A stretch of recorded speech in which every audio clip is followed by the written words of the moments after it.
ጽናት እንግዲህ ሰርግ እየጠበቁ እያሉ አባቷ እሷ ነፍሰ ጡር ሆናለች ማለት ነው። አባቷ ግን ባለ በሌለ ኃይሌ አንድ ልጄን በማረግ ነው ምድርሽ እያሉ የሄዱት አባት ዛሬ ይህን ሲሰሙ ምን ይመስላችኋል?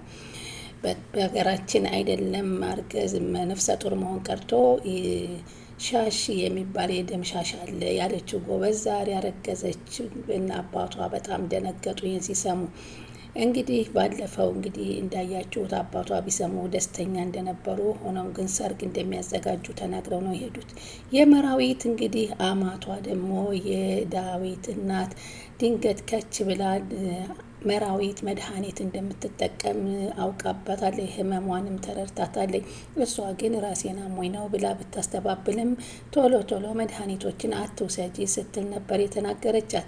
ሰናይትና ደግሞ ክብሮም እንግዲህ እየተጨቃጨቁ ይገኛሉ። ክብሮም እንግዲህ ሰናይትን ለማሸነፍ በፍቅሩ ብዙ ይጥራል። ሆኖም ግን እሷ ደረቅ ሆነችበት። ስለዚህ እኔን አንተ መጨቃጨቅ ሙያ አድርገው ነው እንዴ ስትለው ደረቅ ስለሆንሽ እኮ ነው ሲላት፣ ደረቅ ከፈለክ በረሃ ትሄድም ወይ ስትለው፣ በረሃ ከሚሄድ እዚሁ የደረቀ አግኝቼ ለምን በረሃ ድረስ አስገደኝ እያላት ነበረ። ሰላም የቻናሌ ውድ ተከታታዮች እንደምን አላችሁ? ሰላማችሁ በያላችሁበት ይብዛልኝ።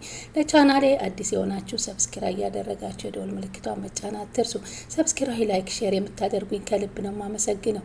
ጽናት ቀጣይ ፓርቲ ይዘንላችሁ መጥተናል። እንግዲህ ጽናት እንግዲህ ከሰናይት ቤት እንግዲህ አብረው ሰናይት በብዙ ጊዜ ቆየች ከነ ጽናት ቤት ከተቀመጠች እና አሁንስ ቤትሽ መሄድሽን ትተሻልሳ እዚህ ተቀመጥሽ እንዴ ቤትሽ የሆነ እንዴ እያላት ነበር ክብሮም።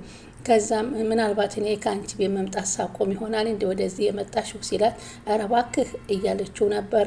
እንግዲህ ከዛ በኋላ እንግዲህ ጽናት ደግሞ ፓፓዬ አምሮኝ ነበረ ፓፓዬ ልብልሰራ ስትል፣ ኧረ አክስት ሆንሽ ልሆን ነዋ ፓፓያ ማረሽ አምሮት መጣ እንዴ ስትላት፣ እንዴ ምን ማለትሽ ነው አለቻት። እንግዲህ ፓፓያ አማረኝ ይሄን አማረኝ ከተባለ እኮ የእርግዝና ባህሪ ነው ስትል መለሰችላት። ጽናትም ደነገጠች። ጽናትን መታ ሰናይት የታለች ስትል፣ እኔ እንጃ የት ሄደች ቤቷ ሄዳ እንደሆነ አለችው። አይ ስልኳ እኮ አለ አለች። ከዛ እሱም እንደገና መኝታ ቤት ገብቶ ክብሮም ቆዝሞ ይቺ ልጅ ምን ብላት ነው እንደዚህ ብላ ሄደችው? አምርራ ነው እንዴ በሰው ቤት እሷም በሰው ቤት እኔም በሰው ቤት የተቀመጥ ነው እያለ ነበር። ኪራም ገብቶ እና ማነች ሰናይት እኮ ስልኳን ጥላ ሄዳ ስልኬን አቀብሉኝ እያለች ነው እና ታዲያ መታ ትውሰድ እንጂ ነው ብቻ እዛ ቤት ውሰድላት እንዳትለኛ ነው። እኔና ጽናት ደግሞ የሆነ ቦታ የምንሄድበት አለን አለው። እንግዲህ ሁለቱ በአንድ ላይ የተገናኙ እንዲቀጥሉ ነው። ግን ተጣልታችኋል እንዴ ሲለው፣ አረ እንደ ዛሬ እንደውም ጸጥ ያለ ነገር ነው ያሳለፍ ነው እና ታዲያ መታ ትውሰዳ ሲያረ በተደጋጋሚ የስልክ ጥሪ ያለባት ያ ካልሆነ እኔ ልቅርና ላድርስላ ሲል፣ አይ አንተና ጽናትማ ከተጠራችሁበት ፕሮግራም አትቀሩም፣ እኔ ወዲህ ሂድ። ግን እኮ ችግሩ እኔ ከሄድኩ እዛ እየጨቀጨቀች አታስቀምጠኝም ብዬ ነው ብሎ ነገረው። ክብሮም እንዳለው ጭቅጭቋን አግኝቶታል። ዝናብ እየዘነበ ነው አባርታው ልሂድ ወይንም ጥላ ልስጥ ሆይ ስትለው፣ አሄዳለሁ ስትል፣ መብረቅ መሰለህ እንዴ እንደፈለክ ሂድ እኔ እንዳባብል ፈልገህ ነው አላባብልም ስትላከችው። እሺ ጥላሽን ስጭኝና ልሂድ ብሎ ሲጠይቃት፣ ወይ እኔ እኮ ልብ የለኝም ለካ ጥላውን ወደ ለመራዊ ሰጥቻታለሁ አለችው። እና ወደ ኪችን ገብቶ ምግብ ሊሰራላት እንደተለመደው ገባ። ከዛ አንቺ እኔ ግን ህፃን ልጅ መስላለሁኝ እንደሱ የምትለኝ እያለች ጭቅጭቋን አሁንም ቀጥላል። ወይ ይችልጅ ይላል። ኪራና ጽናትም ከውጭ ደርሶ ሲመጡ ኃይለኛ ዝናብ ዘንቦ ስለነበር ስለመታት በጣም በርዶኛ ስትል፣ ምን ያርጋ አጭር እኮ ነሽ አንቺ አንድ ከላይና አንድ ከታች ነጥሮ የሚመታው ነው የሚመጣ ሲላት፣ ኧረ እባክህ ታዲያ እንግዲህ ቁመቴ ለጥጫ ላስረዝመው ስትል፣ ይቅርታ አድርጊልኝ ሲል ነበር የሳማት። ጽኑዬ ብዙ ሰዎች እኮ ባንቺ ይቀናሉ አላት። ለምን አለች። አጭር ሰው እኮ ብልሃተኛ ናት ይባላል እንግዲህ ለፍቅርም ትመቻለች ስለሚባል ነው ብሎ ነው ያላት ኪራ። በይ አሁን እንግዲህ ዝናቡ ስላባራ ሊሄድ ነው አለ ሰናይትን። እባክህ እደር እዚሁ ተኛ፣ አሁን በዝናብ በእግርህ እውነት ልትሄድ ነው አለችው። ግን የምትለብሰው አመጣልሃለሁ፣ ክፍሌ ግን ዝር እንዳትል፣ ምክንያቱም እኔ በህልሜ በመርጠቢያ እማታለሁ ስትለው ፈርቷል ማለት ነው። በህልሟ እንግዲህ የሚማታ ህልሟ በመርጠቢያ ደግሞ ይዤ ነው የምተኛው ስትለው ፈራት። አንኮራፋት እንደማይቻልና ወደ መኝታ ቤቴ ደግሞ ጭራሽ እንደማትመጣ ይሄን ሁሉ ነግሬሃለሁ ስትል አሳወቀችው።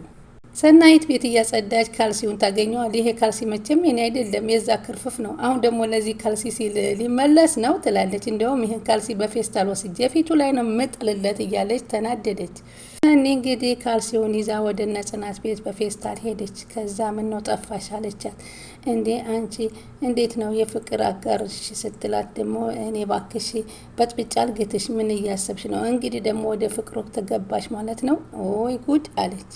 ፌስታል ይዘሽ የመጣሽው ምንድን ነው አለቻት። ምን ነው አለቻት። አይ እንዲሁ ፓፓያ እንደሆነ ብዬ ነው። ፓፓያ ሰሞኑን በልተን ስለማናቅ አምሮኝ ነው አለቻት። ኧረ አክስት ልሆን ነዋ በቃ ጥሩ ነው አረገዝሽልን ማለት ነው ብላ ስትላት እንደገና ጽናት ደነገጠኝ። አምሮት የሚመጣው እኮ ከእርግዝና ነው አለቻት። ጽናት አማረኝ እኮ እያልሽ ነው አምሮት እያልሽ እኮ ነው አለቻት እና ደጋገመችባት። ከዛ እንግዲህ የመራዊት ደግሞ የዳዊት እናት መጡና ድንገት መድኃኒት ይዛ እየዋጠች ሲገኟት ምን ነው አሞሻል እንዴ ሲሉ ጠየቋት።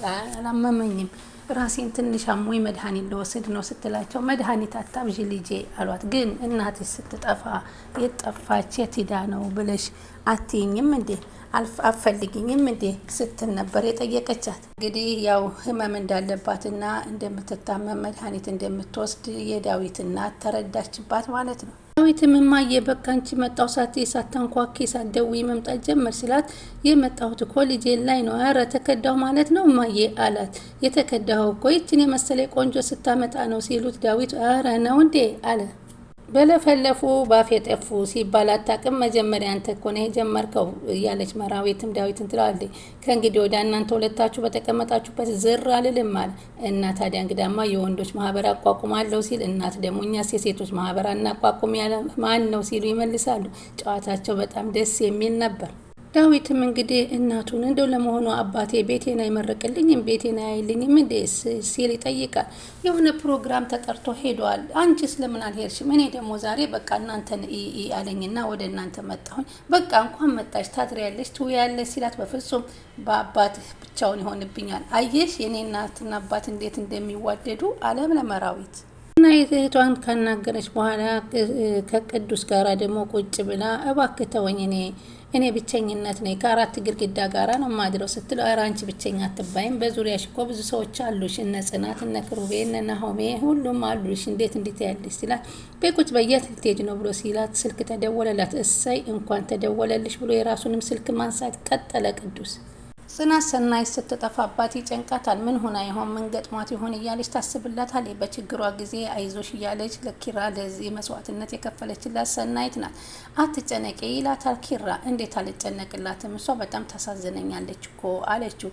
ቢሆንም ባይመቻት ነው እንጂ ቢመቻት ሰናይት ከኛ ቤት አትቀርም። ስለዚህ ለስንቱ አስበሽ ትዘልቀዋለች ሲል ይመልስላት ነበር።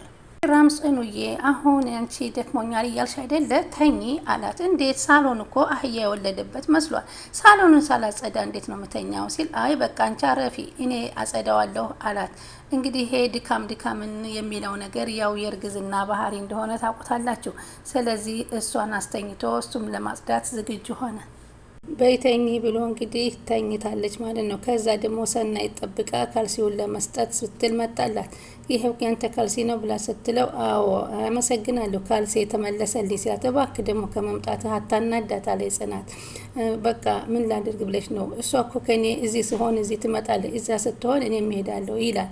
እንግዲህ ውድ ተመልካቾቼ እናንተ እስኪ ሀሳብና አስተያየት ስጡ። እንግዲህ እቺ ሰናይት እንግዲህ ለቅዱስ ነው ወይንስ ለክብሮን ብትሆን ለማንኛቸው ብትሆን ትገባለች ትላላችሁ? በእርግጥ እሷ ደረቅና ፍቅር አይገባኝም ለወንዶች ጭራሽ ፊት የለኝም የምትልናት። ሆኖም ግን ማንኛቸው ቢያሳምኗት ለነሱ ምትሆን ትመስላቸዋለች። ከሁኔታው ግን ስትታይ ደግሞ ለቅዱስ በጣም የሚናገረው ነገሮችና የተጎዳበት ባህሪ ስትሰማ ወደሱ የምታደላ ትመስላለች። እንግዲህ የዛሬው ይህን ይመስል ነበር። ቀጣይ ደግሞ ምን እንደሚሆን ይዘንላችሁ እንቀርባለን። ስትከታተሉንም ስለነበረ ከልብ እናመሰግናለን። ላይክ፣ ሼር፣ ሰብስክራይብ የምታደርጉንን ከልብ ነው የምናመሰግነው። ቀጣይ ላይ እንግዲህ የጽናት አባትም ሆነ የክሩቤ አባት ሲሰሙ ምን ሊሉ ነው በጽናት እርግዝና? በእርግጥ የክሩቤ አባት እናቱ ስለ ሄደች ሰርግ ሊደረግ ቢሉት ፍጹም እሺ የሚል አይመስልም። ሀዘኑ በጣም የእናቲቱ ሀዘን ላይ አልወጣለትም። የጽናት አባት ግን ወግ ማድረግ በሀገራቸው ላይ በአንዲት ልጃቸው ላይ ማድረግ ይፈልጋሉ። እሷ ደግሞ ይሄው እንግዲህ እንደምታዩት ነፍሰ ጡር ሆናለች።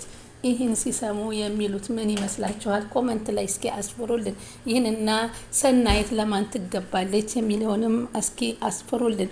እና በዛሬው እንግዲህ በዚህ እንሰናበታለን።